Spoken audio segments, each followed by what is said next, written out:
No.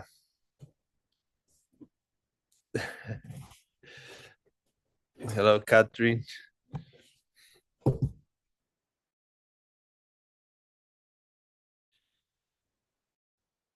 Today, I saying this about day how to die well. It starts at like in 45 minutes, but I don't know. They do it every one Friday, every other Friday. Just so you know, it's her and Gielse together, Jigme and Gielse. But anyways, uh, yeah, Adam is not here yet, nor Gina. Maybe they forgot. I don't know. Just one sec, but we can start. One second.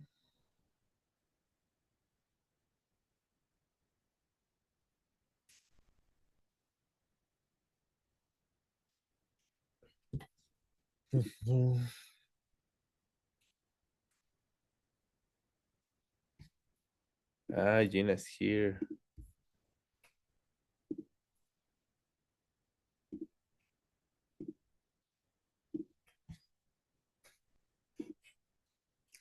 Okay, so thank you so much that you came again. I hope things are going well wherever you are. And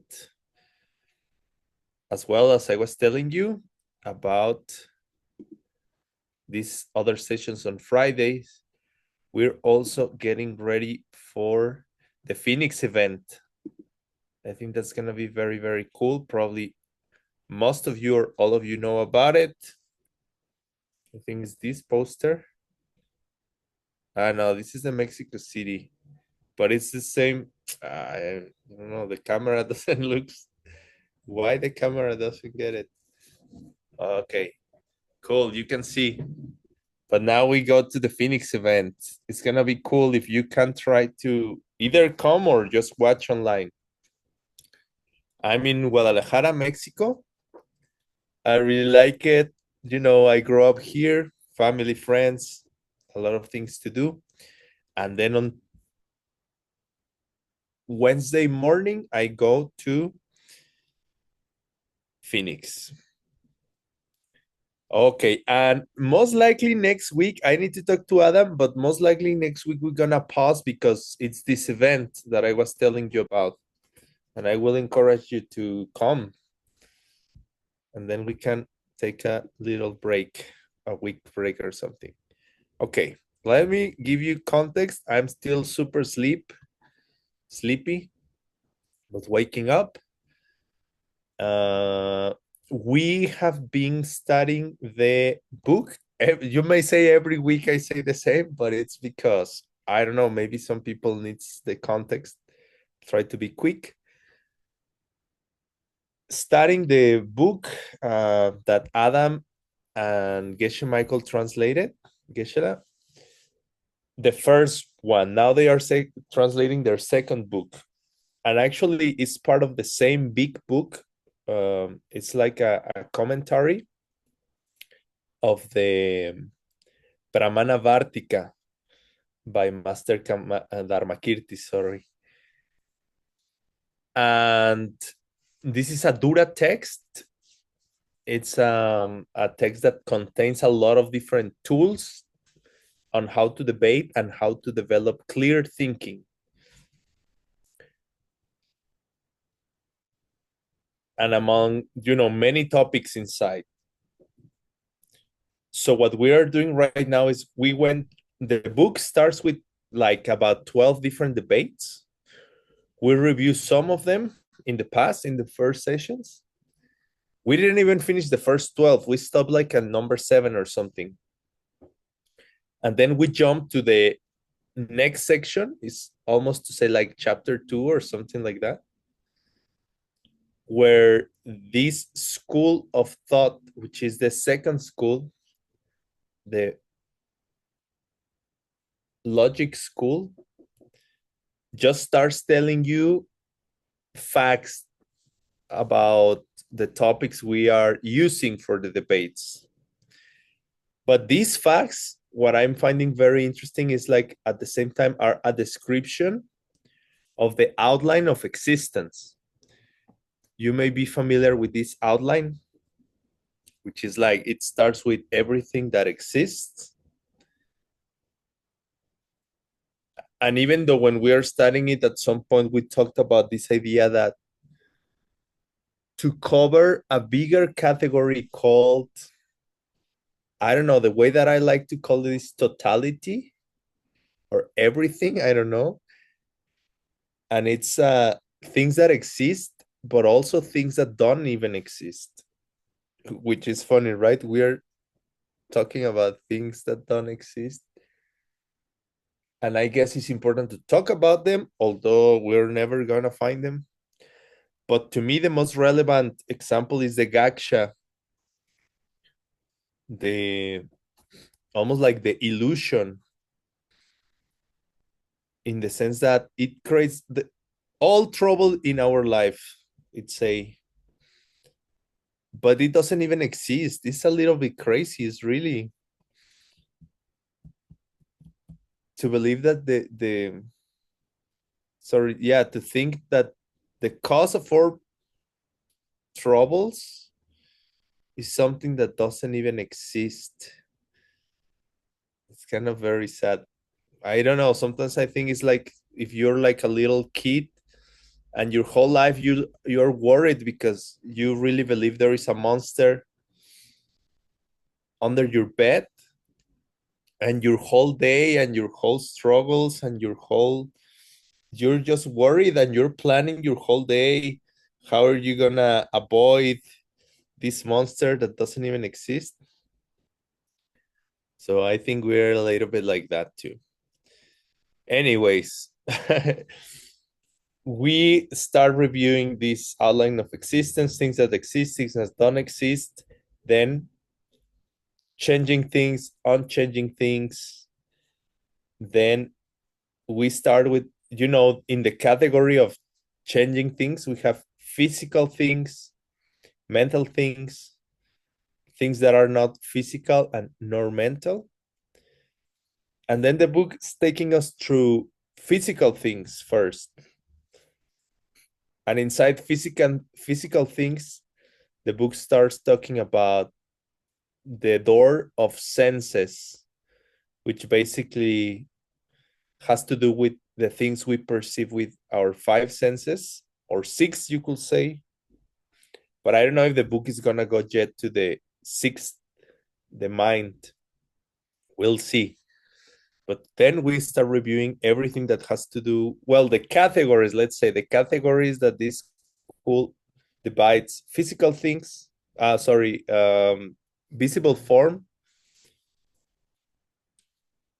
wait, spotlight. Oh, am I not spotlight? I thought I was. It's good? No? Some say yes, some say no. It's a debate. Maybe it just has to do with the, I have my view in gallery view, so I can see you, but if I click, oh yeah, I see. Maybe not, because I click spotlight and then Janet Chen is on the spotlight. I don't know why. Let me see.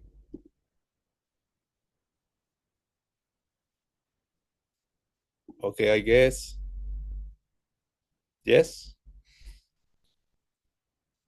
And then, okay, we went to, after visible form, we went to sound.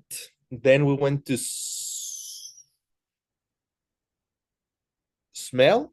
And that's where we are. And then we're moving into taste. Anyways, I'll share the screen with you. And to me, it has been a very interesting journey, because really just by spending time with the book, you can learn a lot of things. And at first I was thinking like, maybe this is just not very relevant information. But working with it brings a lot. It really gives you a lot. If you really just easy reading, spend 15, 20 minutes with it, just almost like for fun. Check it out, think about it. It can bring a lot of new ideas to our mind. At least it has bring a lot of new ideas.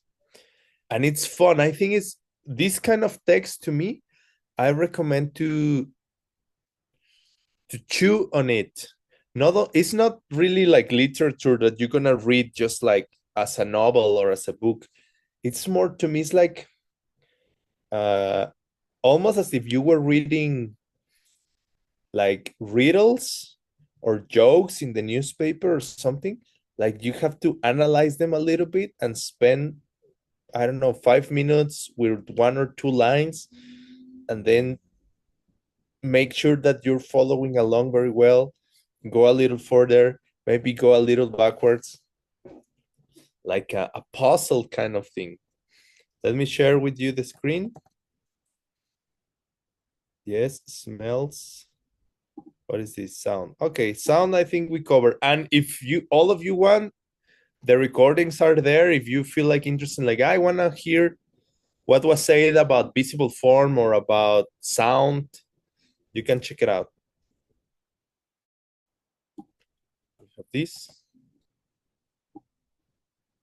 And in the meantime, what I open the screen and all that, I encourage you to think about your motivation and think about this wish that one day we are able to help many, many people, and that includes ourselves as well. And we can all be happy.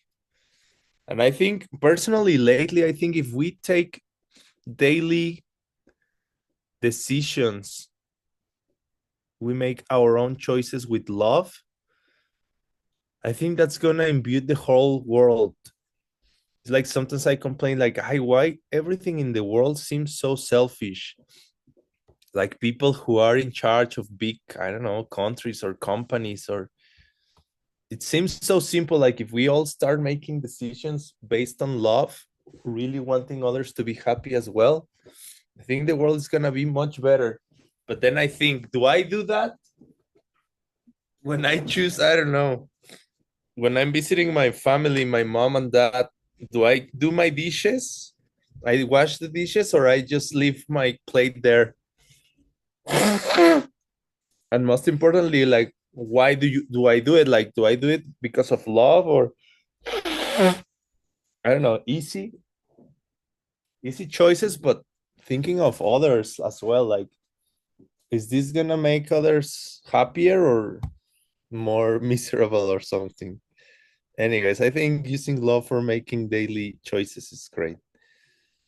Uh, okay, I have the document here, set up our motivations, and I'll share screen.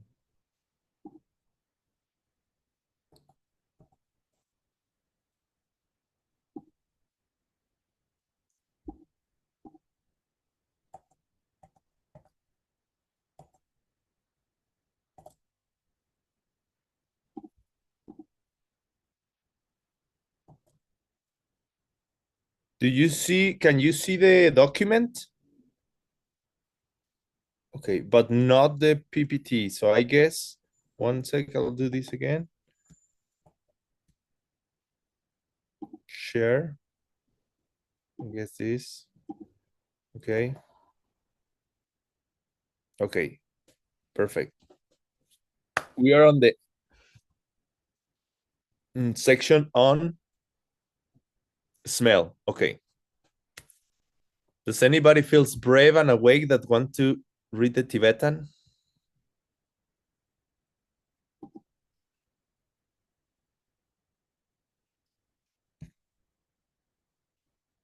I don't see anything because I'm sharing screen. Okay. Dri Kiecheki Senyi Yote. Na Sheki Nyongja de Yimpecher.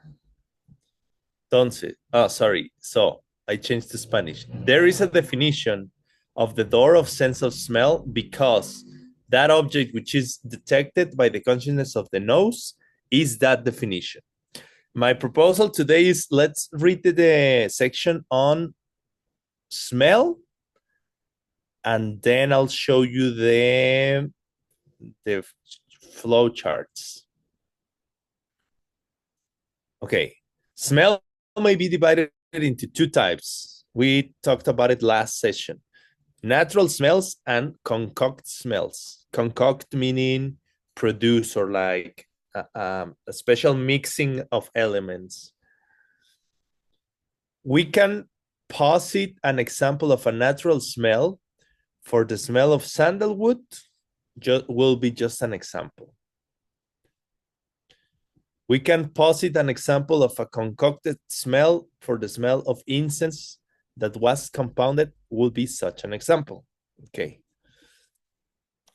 Natural smells may be divided into two types. Natural smells which are pleasant and natural smells which are unpleasant.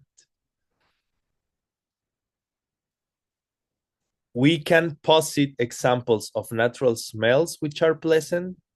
For the smell of saffron and the smell of camphor are just such examples. We can posit examples of natural smells which are unpleasant. For the smell of asafoetida,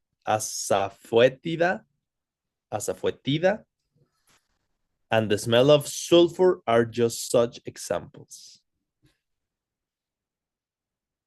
Smells which are concoct may also be divided into two. Concoct smells which are pleasant and concoct smells which are unpleasant.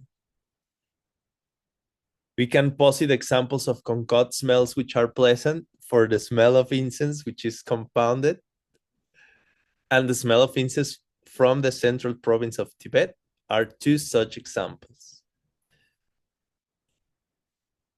We may as well posit an example of concocted smell which is unpleasant. For the smell of many full-smelling medicinal plants compounded together is just such an example.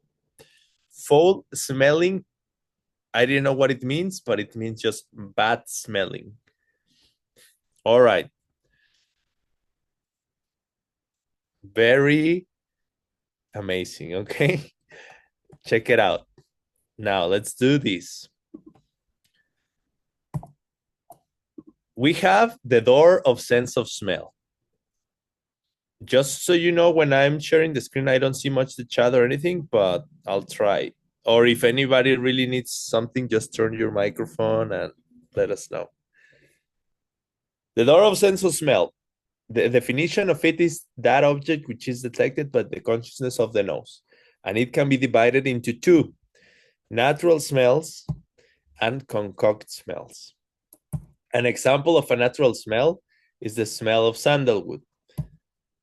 An example of concoct smells is the smell of incense that was compounded. Natural smells can divide into two: natural smells that are pleasant, natural smells that are not pleasant. Examples of the first kind is smells of camphor, smell of saffron. Examples of the second one: smell of asafoetida and smell of sulfur. Asafoetida, I didn't know what it was, but it's like a plant that can be used for medicine and stuff like that. Apparently, it doesn't smell good. And if you are a little bit awake by now, you should be arguing with me. You should be saying, what do you mean it doesn't smell good? To whom? Why you say it doesn't smell good? I don't know, but check it out. The book says it doesn't smell good, right? And here is where I think we have a chance to start going deeper into these things, because remember, we are studying, this book was written by school number 2. But Geshe, our great and dear Geshe Michael Roach, he encouraged us to start using school number 4 and you know, mix everything together, like using this information, but then start looking at it from the perspective, from the lens of school number 4, which also brings a lot of interesting new ideas to mind. And this is one of them. How can you say that the smell of camphor and the smell of saffron are natural smells that are pleasant? And I mean, if you don't pay much attention, that sounds right. If you're just reading the book and you're like, yeah, yeah, sure, the smell of saffron is a natural smell that it's pleasant. And I don't know why, maybe as human beings, many of us have the seeds for certain smells to be pleasant and certain smells not to be pleasant. It's kind of probably most people that we find are going to agree with that. But it's important to also recognize that it doesn't necessarily has to be the case. And that's another interesting story. Why most people may agree that, I don't know, the smell of saffron is nice and the smell of poop is not nice. Who knows? But also important to remember that it doesn't has to be that way always. Let's keep going a little bit and you'll see more cool stuff. Concocted smells that are pleasant again and the ones that are not pleasant. Examples of the first is compounded smell, the smell of incense that was compounded, and the smell of incense from central Tibet. All right. And the ones that are not pleasant, concoct, smell of bad smelling medicinal plants put together. All right. So if you're just following the book, this is like a flow chart that it helps me to have it more clear or better arranged in my mind. And I'm trying to, okay, here, what it says is like it is. Okay, just checking if the chat needs anything. Oh yeah, sapetida is a spice. Good. I was just checking the chat in case there are complaints or something. Then we've been trying to start relating all these topics to the Chichedrak exercise. For that, dividing circles has been helping me a lot to me because Chichedrak can have three ways of explaining Chichedrak. One of them is group and subgroup, like set and subset. But actually, at the end of the day, these lesser ways of using Chichedrak or explaining Chichedrak are aimed to come to this realization of mental pictures, quality and characteristic. Because but there is a connection. It's not that they are totally different. You'll start to see a connection between, in order to be part of a set, you need to have some qualities or some characteristics, and at some point the characteristics could become qualities or the qualities could become characteristics depending how you are using your sets and subsets, as far as I understand. And this kind of exercise helps me to make that more evident to my mind. Check it out. We have this big group called smells, right? Inside of this group, we have smaller sets, subsets, natural smells, concoct smells. And inside of those, we have even smaller subsets. We were talking last sessions that you can do the same with the whole chart of existence. We can have a whole set of things called things that exist. You could have another set called things that don't exist, and that's when Adam and I were thinking about this possibility of having this big set that calls everything, or I like to call it totality. I don't know why. And it's this set that is everything, and everything includes everything that exists and everything that doesn't exist. But it's just to start wrapping our minds around these categories. Now, in order for something to be able to belong to this group of smell, let's put it that way, it has to have some very specific qualities and characteristic. It has to fit. Like if I show you this and I tell you, is this a smell? I don't even know if you can see my, oh yeah, okay. Because this is a smell, look, I give you a smell, it's a good smell, grab it. And you probably will be like, no, this is not a smell, it doesn't fit. And in a way, it's like a little difficult to explain why, what is it that makes this not suitable to belong in the category of smell. But well, for one thing, you can say that this doesn't match the definition because we just talked that the door sense of smell is that object which is perceived by the consciousness of the nose. And if I show you this right here, right now, unless you're like super powerful yogis or like very special people, probably you cannot smell this. Like I show you this, and your nose consciousness is not being activated by this object right now. It's my guess, unless you're like a very extraordinary people. But we are connecting through the camera, right? Through the Zoom link, the camera. This tool allows us to use our door sense of the eye. And this object is triggering you some special experience in your eye sense. So if I tell you this object that I'm showing you fits in the category of visible form, and some of the information you are looking at fits into the category of color, that you can agree.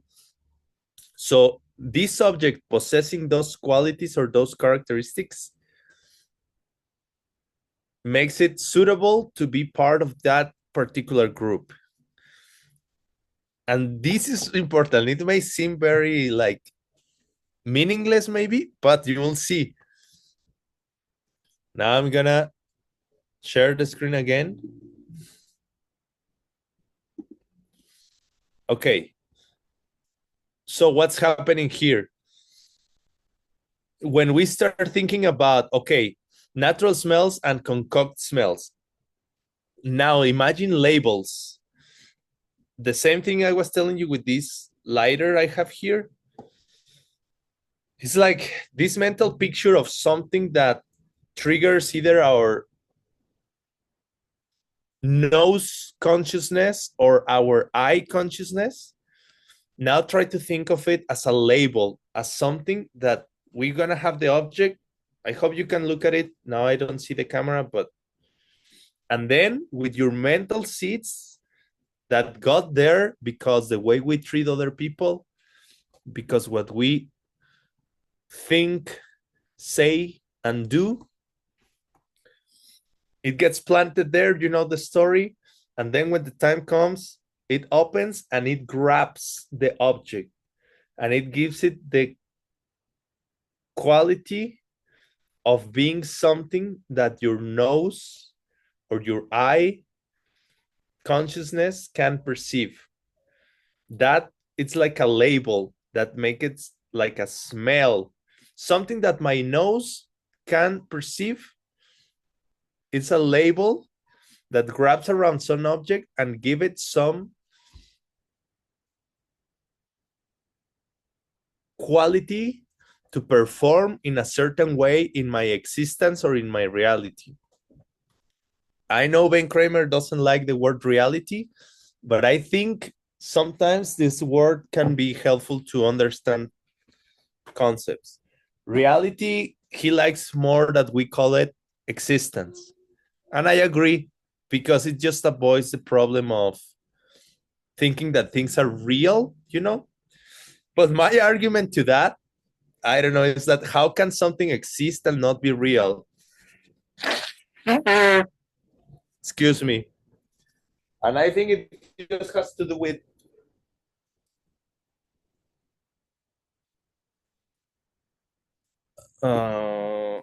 how we are used to understand words, because in this case, many times we could believe that real meaning by its own side. But here I'm not talking about that. I'm just talking about something that exists, the real way things exist, meaning emptiness and dependent origination. But okay, let's keep going. So you start seeing that these are examples of things that are smells, things that are natural smells, things that are pleasant, natural smells. But these, for example, the smell of camphor or the smell of saffron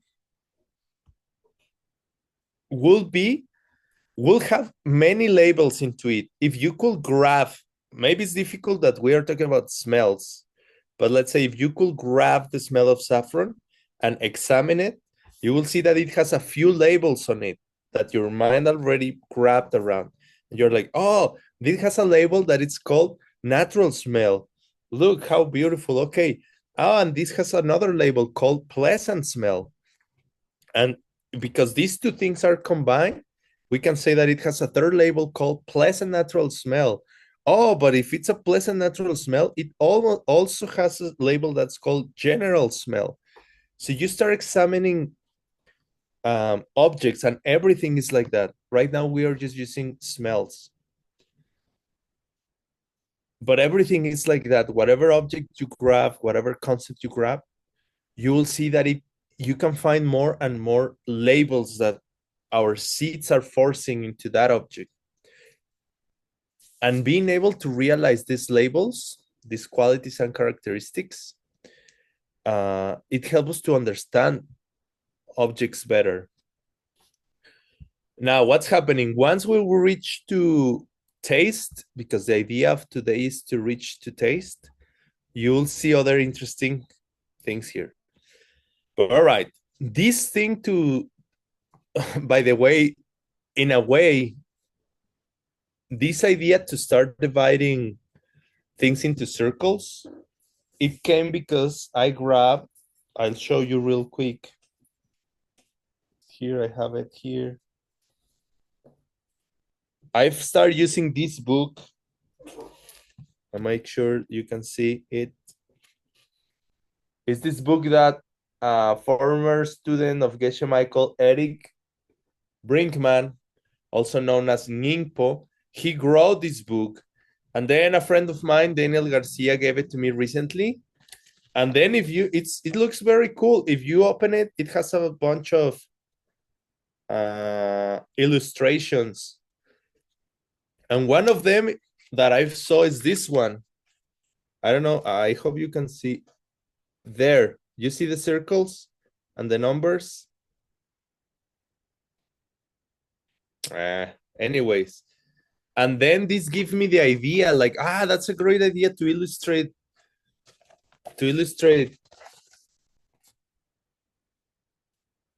I don't know why not.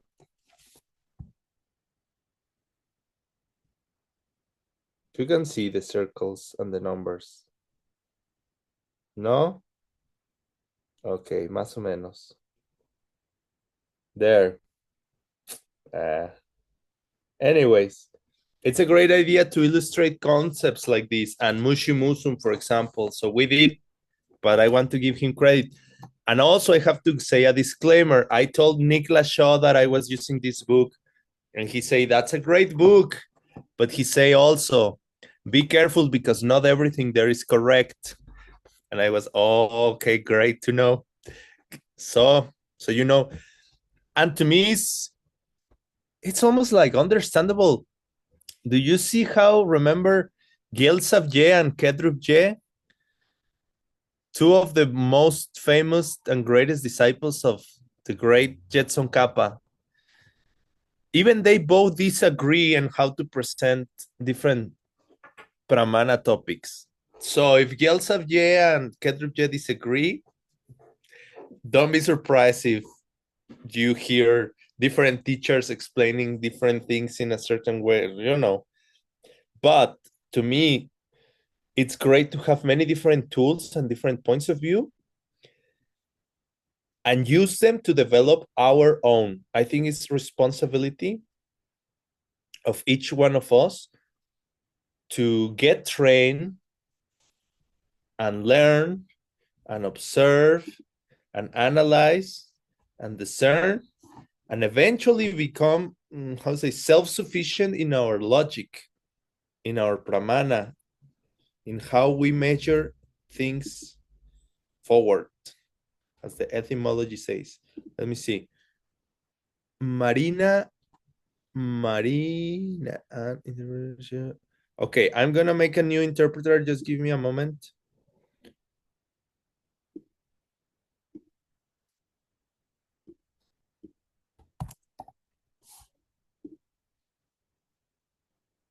Okay, and I hope I'm not speaking too fast. Share screen again.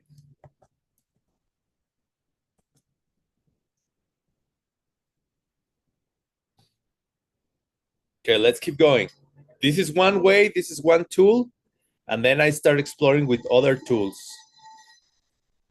Oh yeah, this is the thing that I was telling you about. No, no worries, all good. Yeah, I started using colors to indicate like different concepts.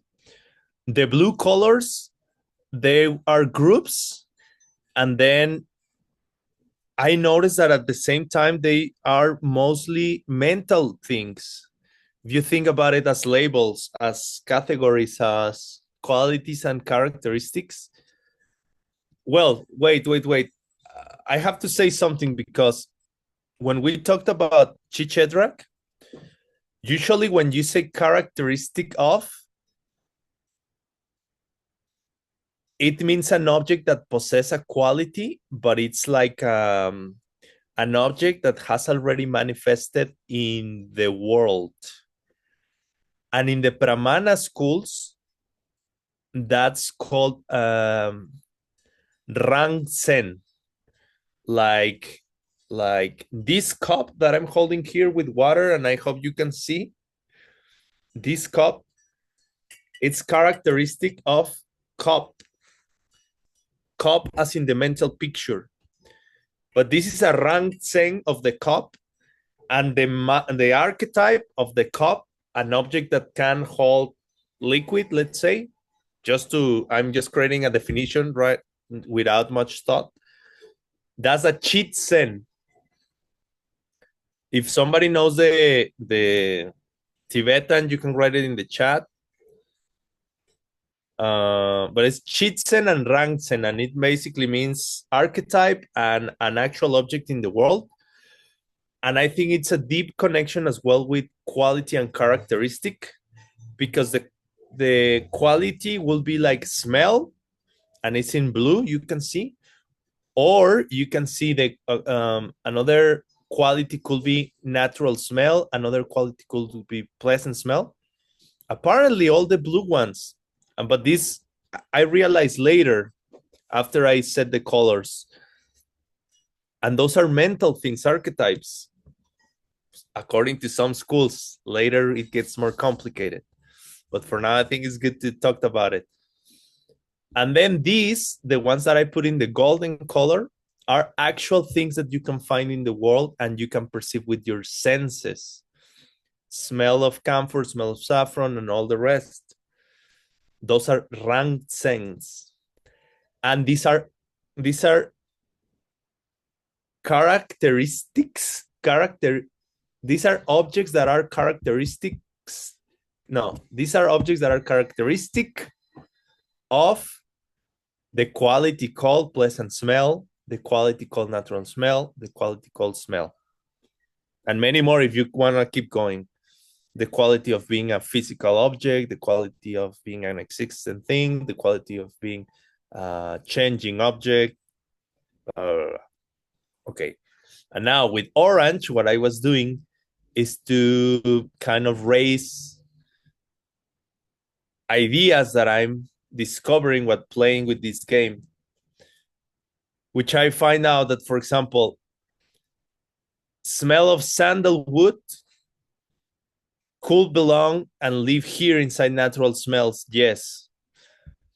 but also could live inside of the bigger category called just smell, and also could live inside the category of natural smell. And just realizing this helped me to realize how the same object has different labels wrapping in the round. And when we say labels, I'm talking mental pictures, I'm talking seeds making, forcing existence and reality and the way we experience things. So now, why is this relevant for our daily life? Because a single object or a single situation that we are facing could be having different labels on play, influencing the whole situation or the whole object. And if we want to change it or transform it into better, this tool will help us to, okay, let me at least work in this particular label of this situation, or in this particular label or mental picture of this person or this object.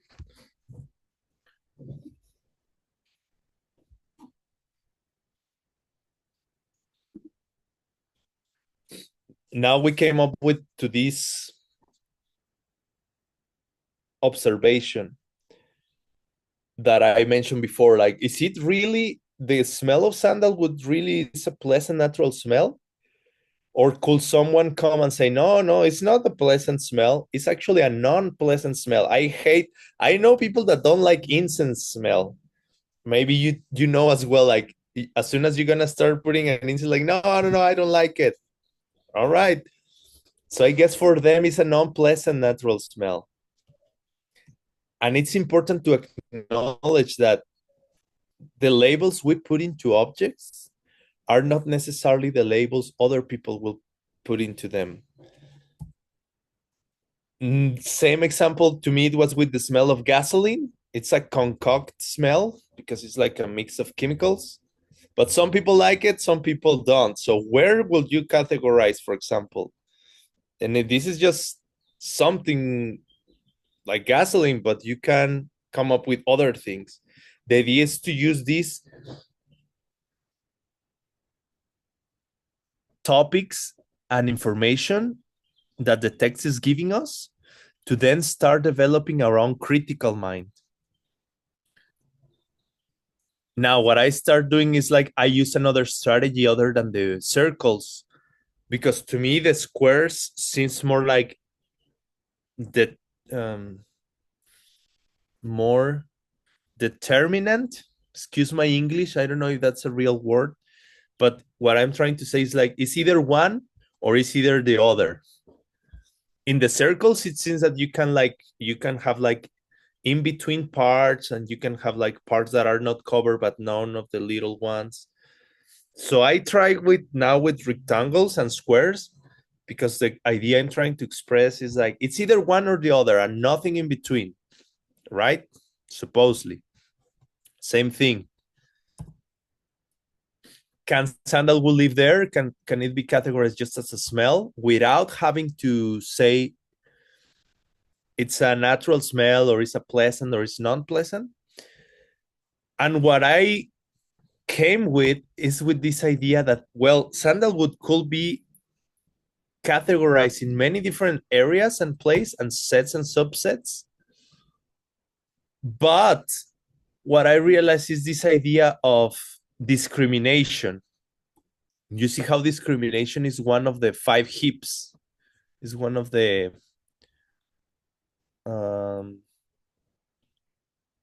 yeah, I will say almost like one of the main functions of our mind, that it's always discriminating between this is good, this is bad, or this is neutral. That's the main function of discrimination, basically. It's just to say, to put things either subconsciously or consciously into these 3 categories. Is it good? Is it bad? Or I don't mind. It's neutral. And then you see how, for example, in the yoga traditions, in the steps of yoga, and also I will argue that in the steps of meditations, we are encouraged to, at some point, develop pratyahara, the withdrawal of the senses. And I think it has to do, like, some degrees of pratyahara will take us there, where discrimination gets a little more calm, calm or subtle, because it could be like if we are in certain meditative states or like calm states, we could start calming down a little bit these strong, intense feelings of liking and disliking. So I don't know yet, but it's like one of those things that I'm exploring, how things can exist into certain labels or into certain groups and subgroups, depending as well on how deeply are we discriminating them. Like if our discrimination is slightly a little bit turned down, some people say discrimination you can never turn down completely. But in a way, I think I can think of examples where discrimination is almost off or totally off. I will say that the direct perception of emptiness, almost by definition, will have to be a case when discrimination is not there. And the classical reason I hear is like, it's because emptiness is not discrimination. And during the direct perception of emptiness, emptiness is the only object that it's appearing to our mind. So you see, that's why they say there is no, well, even the Heart Sutra, right? There is no eye, there is no nose, there is no ear, nose, taste, etc. There is no thought, there is nothing to see, there is nothing to hear, there is nothing to smell. So, and then I also hear that one of the biggest problems that creates this suffering world for us is that discrimination is always like, I like it, I don't like it, I like it, I don't like it, I don't mind, I don't like. And then this, even in the wheel of life, creates the way we behave towards things, situations, people, kind of getting attached to those things that we like, and aversion to those things that we don't like. So to me, just interesting to keep in mind that the way we label things and we categorize them into different groups, it's very attached, or it's very connected and related into this ability of our minds of discrimination. That's why I was wondering at first, why, when they in the text, these great masters of the past, great suspicious beings in our world, decided to divide smells first into natural and concoct smells, but then why they choose these categories of pleasant and non-pleasant. And I think if we just read the text quickly, we may miss this, the depth of the reading itself and the content. Because just asking ourselves why they decided to divide them in this way, they could have decided, I don't know, like there's so many ways they could have divided smells, right? But they decided for some reason to talk about pleasant and non-pleasant. And then we realize that in a way, there is no such thing as a pleasant and non-pleasant smell, because it could be totally different for someone that has totally different seeds.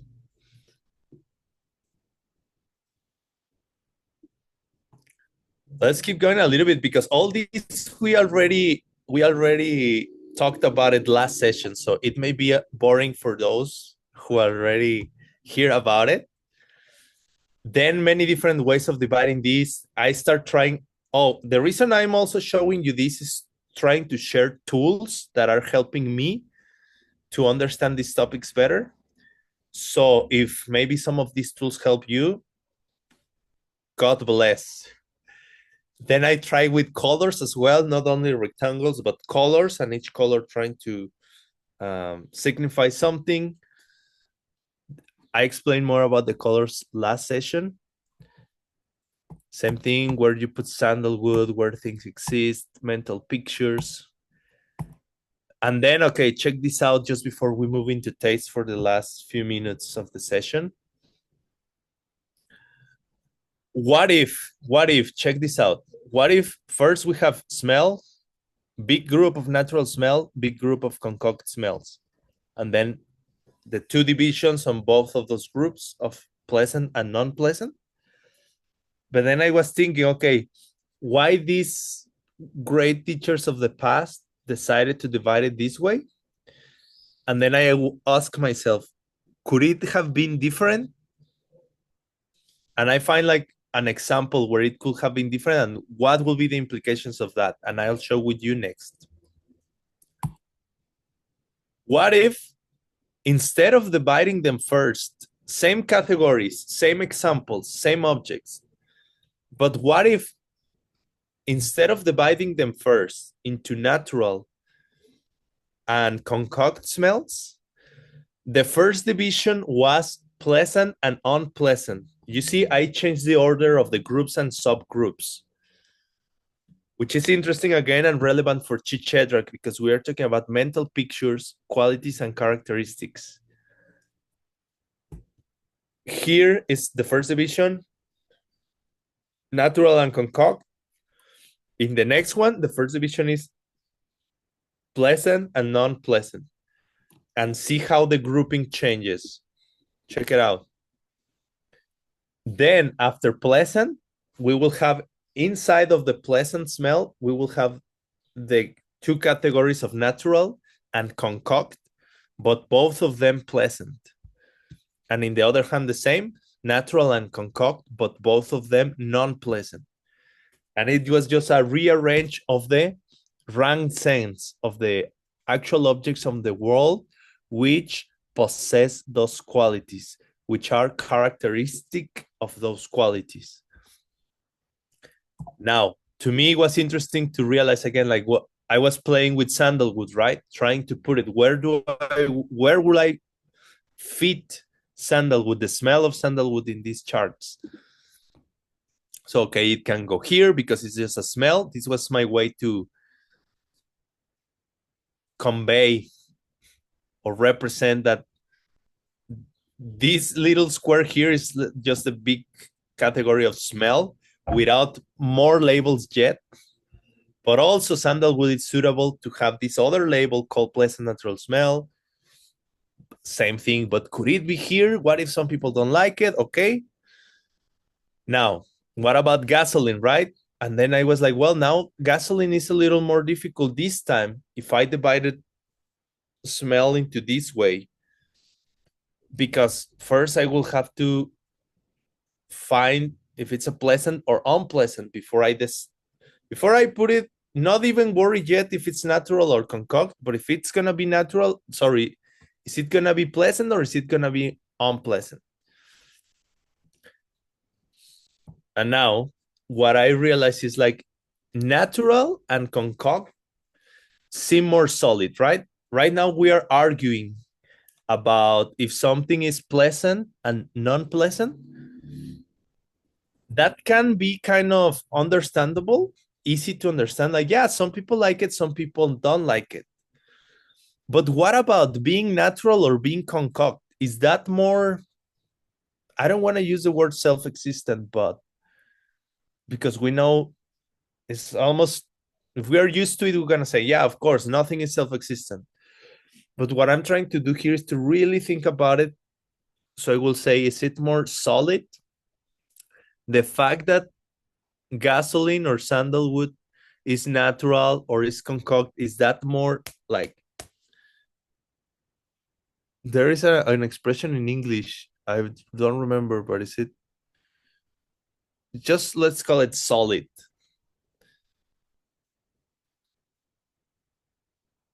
Last session Adam was saying it doesn't, it's not necessarily, because some people could argue that even the smell of sandalwood, even in nature, it's a combination of many different factors, and you need to have, like, I don't know, the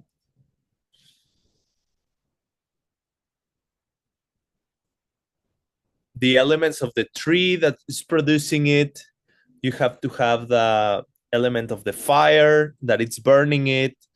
You have to, I don't know, let's just talk about modern chemistry. You have to have many different atoms and many different substances. Even if all those substances are being produced by the tree needed other different elements to produce those chemicals. The chemicals got mixed inside the tree. Now you're taking the sandalwood from the tree. So you see, there is a way to look at it that, let's put it this way. Does the smell of sandalwood has parts? Now that's very tricky, because remember how we were talking that the smell of sandalwood is not the same as to say sandalwood? If I tell you, like, does sandalwood has parts, is different than to say, does the smell of sandalwood has parts? Because the smell, it has an implication that it's like an experience, a ripening, that it's happening in collaboration or on dependence of your sense of smell. And if I just say sandalwood without saying the smell of sandalwood, what would you think? Like, is this exercise to even think, like, what is it? What is sandalwood?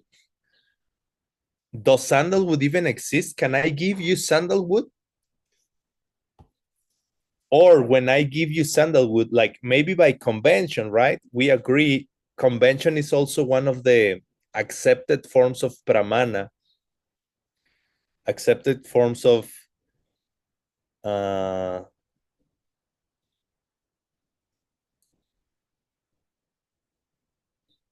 valid perception. Convention, like, oh yeah, I'll give you incense. But if you think deeply about it, when you give incense, what are you giving to people? Like, are you giving the physical touch of incense? Are you giving the color of incense? Are you giving the smell of incense? Are you giving the sound of incense? Or are you giving that object that possesses all those qualities together? But that's a little strange. And to me, that's opening the door.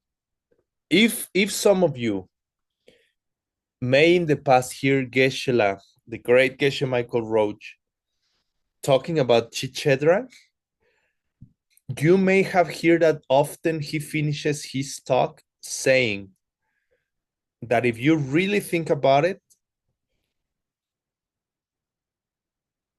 quality and characteristic and Rangsen and Chitzen, an archetype and the actual object in the world are the same thing. I would like to hear in the chat if any of you have heard that before.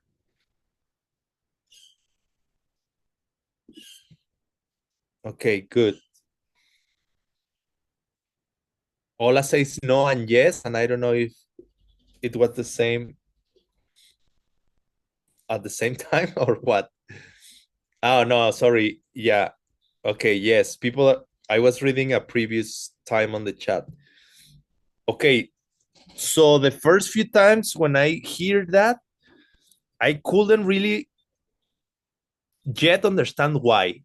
And I'm not saying that I understand that, but I'm beginning to understand why. You see, I'm starting to become suspicious on why I think he's saying that.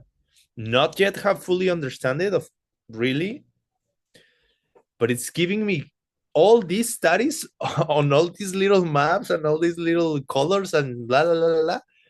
It's starting to opening something like, maybe that's why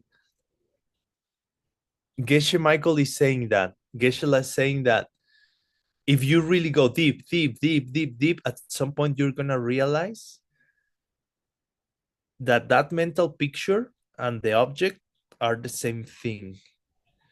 To me, it's very exciting and very interesting. It gives me this motivation and hope to keep digging. And it, for me, it opened a little bit in this way. Just try to think about what will be the difference when you talked about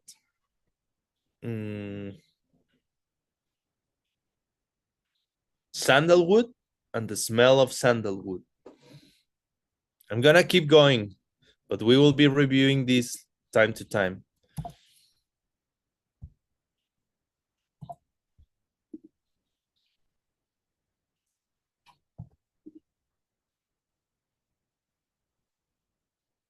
Okay. Okay, I just received a message from Adam, and he said that he has an unexpected family situation, and he had to. Everything is okay, so people don't get worried.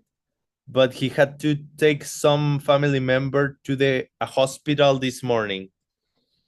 So, but he'll be with us very soon. So we send best wishes to Adam. Okay. I think this is okay for now with smells. There is more things to be said, but I think it's just better if we finish at least with the last 10 minutes.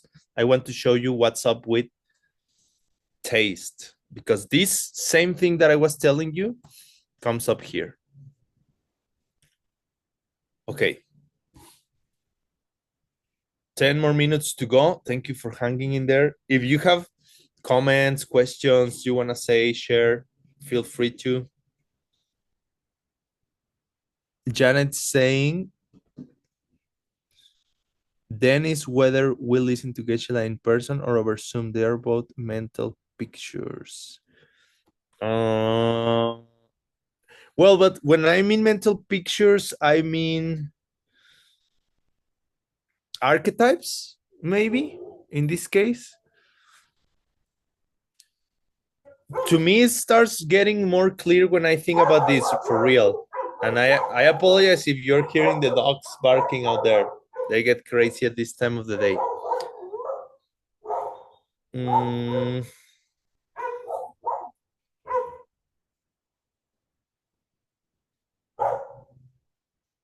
Okay.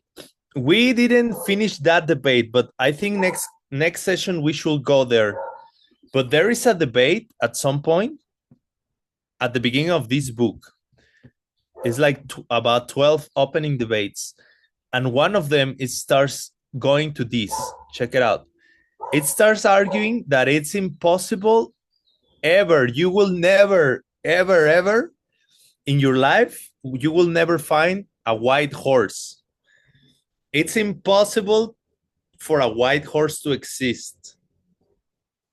And you may be like, why? I've seen white horses. And they will be like, absolutely no. You have never, ever in your life seen a white horse. In fact, you have never, ever in your life seen a black horse either. And you start like, why not? I've seen it. And they say, no, you thought you seen it. But what you actually saw, it has been a horse that has, no, a horse that they're, it's difficult in English. What you have seen is a horse that has hair which possesses the quality of being white. So what they start saying is that the horse is not white. What thing? I don't know. Ola says that imagine telling that to my mom. Oh, I see. That it's impossible to see a white horse. But check this out. What they say is like what you are actually looking at is the color of the hair of the horse. It's not even, the horse is not white. What is white is the hair on the skin. Oh, you know what I'm trying to say? The hair on the horse. That is white, but the horse is not white. And then they take it a step further and they say, because the horse is a person, it's something that in Tibet is called a denmanduchi, something that it's, I often forget this word, is dominated by other factors. The horse is not, is that thing that when we, for example, we talked about Ola or we talked about Janet, we talked about Adam, It's like, is Adam his body? Is Adam his mind? Is Adam the combination about his body and his mind? And every answer you get, it gets a little tricky, because if you take away one little part of Adam's body, does Adam still Adam? And it's like a very interesting discussion. All these topics are going to start opening little by little, opening doors that are going to lead us to this Chichedrak. Yes, we see white color and we see form. Yes, I agree with that. Now, the problem is that if you are very strict with your words, that in debate and in Pramana, it can be very helpful. Also remember, like in daily life, we need to be flexible. It's very important. We also need to be flexible. Like if your mom, Ola is right. If your mom tells you, hey, can you pass me the white cup over there? Come on, pass her the white cup. Don't be cruel. Don't start telling her that, no, mom, there is no white cup that exists. You know what she means, and we are so blessed to know what other people mean. It's also like a seed. At some point, Geshe, when he taught Master Kamalashila, he was talking about cocoons. And then later, during BCI, he started talking about chocolate sauce as a, how do you call it, a real app or something? As a life tool. Probably you're familiar with this life tool called the chocolate sauce. It's like two ice creams, and then you put chocolate sauce on top, and the chocolate sauce covers them both. When he was teaching about Master Kamalashila, he was talking about cocoons, but to me are the same idea or very similar at least. It's fascinating that we have the seed to also cover our daily life or existence with this thing that's called convention, and we are able to understand each other and to communicate. And actually, as far as I understand, Geshe says that people who really understand emptiness, he often mentions Arya Nagarjuna, become very easygoing, like it's very pleasant to hang out with them. It's very easy to understand each other. It's very easy to communicate in daily life application, right? Like they use short, he says, like usually great masters use very short and sexy names for their books. And he uses the example of Arya Nagarjuna that he called his book just wisdom. So it's like this idea, like you can be very easygoing. You can say, pass me the white cup. And you don't have to be like, oh, mom, please, can you take the object that possesses the physical form of a Chitzen called cup that at the same time possesses the label of a physical form that holds the color white to the eye door consciousness. Can you please make it available for my door sense of touch that I possess in my hands? And you know what I'm saying? And you could. And sometimes I think it's helpful actually to be able to take our minds there, but to be very flexible, to know when to go into that and to know when get out of that, to know when going to fresh, cool, slick conventions in the world and then go out of them.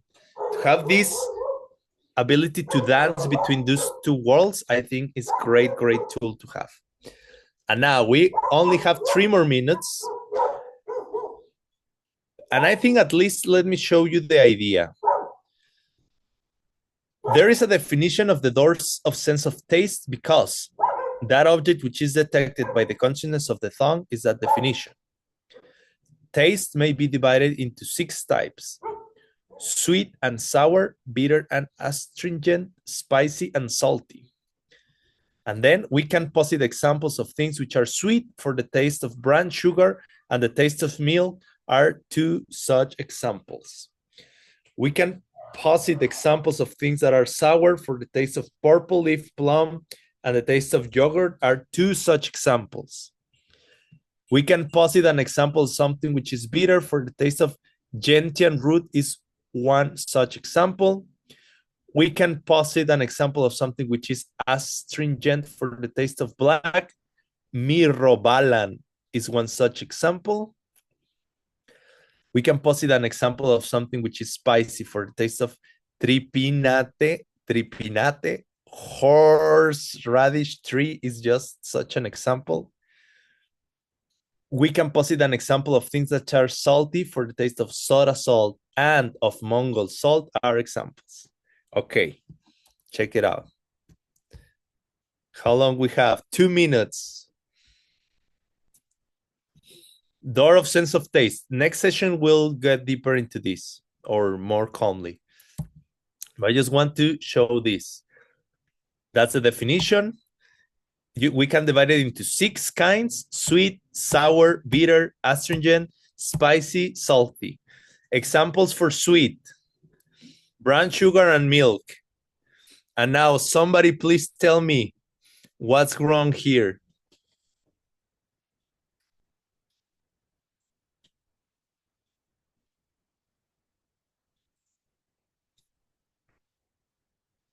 Nobody? Any ideas? Why there is something very wrong here? Well, there is 2 things very wrong in here. I think there is typo, right? Brown, not brown. Oh yeah, then there is 3 things very wrong here. That's one of them. The, ¿cómo se dice? Ortografía, I don't know, orthography. The spelling is wrong, but I didn't mean that. I didn't know that. Thank you for telling me. You're right. But what's wrong with this way of categorizing things?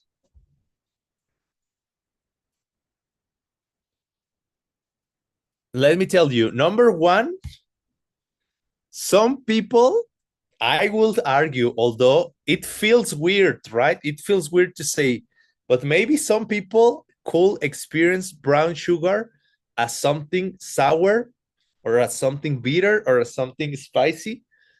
Maybe if something is wrong, right? If something is different, I will say, with their way they taste things. Maybe somebody has, there's people who start losing their sense of taste, and then like different things trigger different sensations on their mouth, and their sense of taste starts getting numb. So, number one, it could be the case that somebody doesn't experience brown sugar as sweet. At least let's put it that way. Could be. But not only that, you have to be very aware of that, because is brown sugar sweet?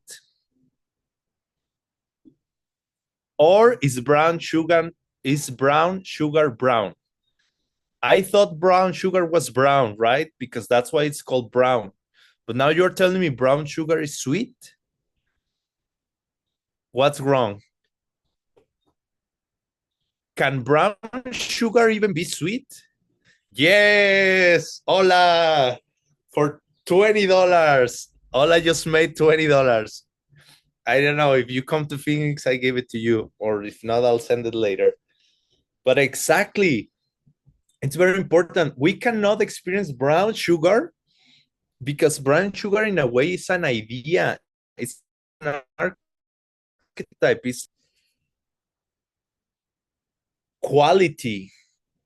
It's a Chitzen in a way, until we become very specific and we talked about what is it about brown sugar that we experience with the door sense of taste.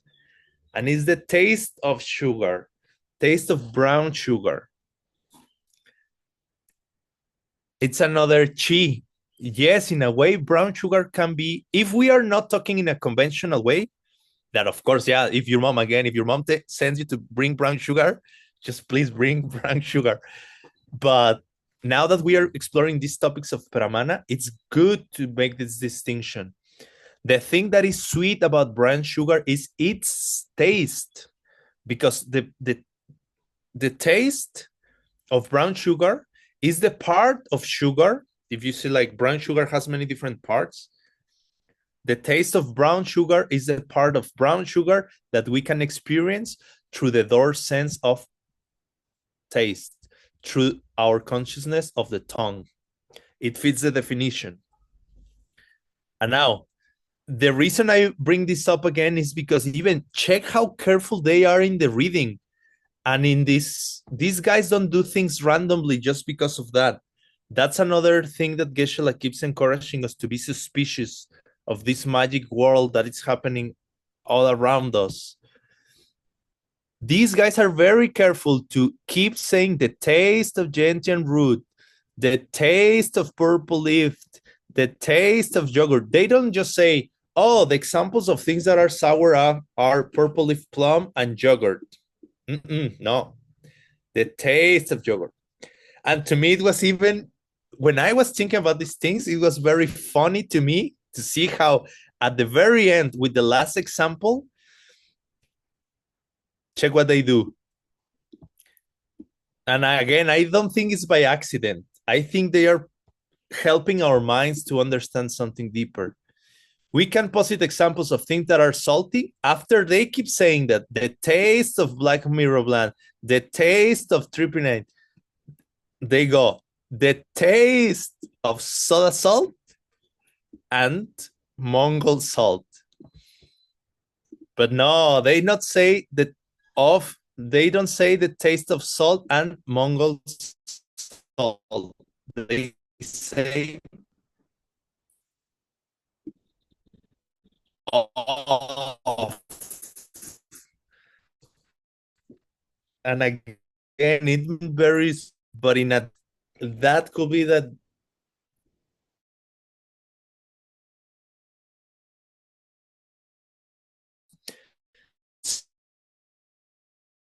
different structure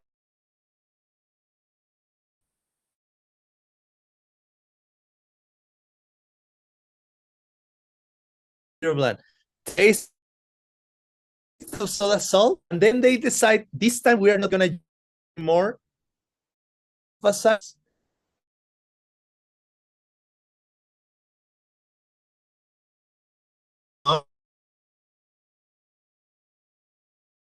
of soda salt and of Mongol salt, meaning that it will include like a double purpose. It covers, and in Tibetan language, there is some particle that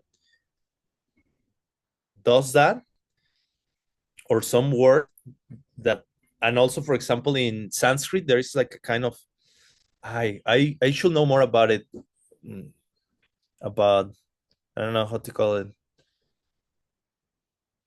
I don't know. I need to learn more things, of course, but I'm trying to say that they were super careful to show us that it's very important when we're talking about the consciousness of the tongue to talk about taste, not only about the object that possesses that taste, but that the sense that is being involved into this experience.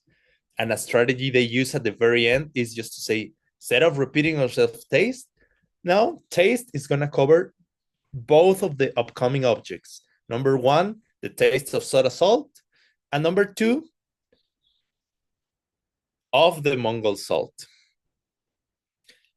Maybe right now it doesn't make much sense, but later when you start debating, these tools are be absolutely helpful.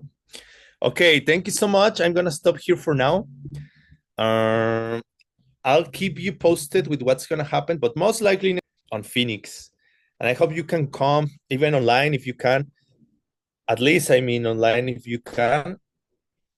The other day, Tim, the director of the ACI and Five Houses, during one of the talks with great teacher John Brady, he say that no worries if you, actually he say, if you can make it to Phoenix, don't worry, and if you don't have money, we won't charge you. If you make it to Phoenix, we'll let you into the classes. And also he mentioned that, and it's true, traditionally speaking, in these kind of classes, ACI, and I shouldn't be talking about ACI, well, that's a long story. Just to be, some countries don't, they prefer, how to say, ACI not to have programs in their countries. So that's why when we broadcast internationally, we try to avoid to mention this organization. 5 houses is accepted in every country so far, so that's great. We can talk about 5 houses. Anyways, traditionally speaking, these organizations never reject anyone because of money. So there is always a way. You just have to get close to the organizer and tell them, hey, I really want to go. I really like these courses. This time, for whatever reason, I cannot afford it, but I'm interested to see what can we do. And the tradition is that you will always be able to somehow. So if you can make it to Phoenix, he say you'll be welcome to the classes. If not, just join online and there's options as well. Okay, thank you so much. Best wishes. I'll keep you posted in the chat group. And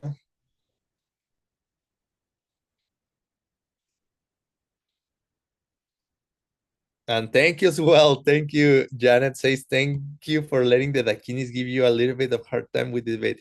My pleasure. And thank you to the Dakinis as well. Thank you so much. Please stay and keep helping me. Okay, see you next week. Text you in the chat. More news later.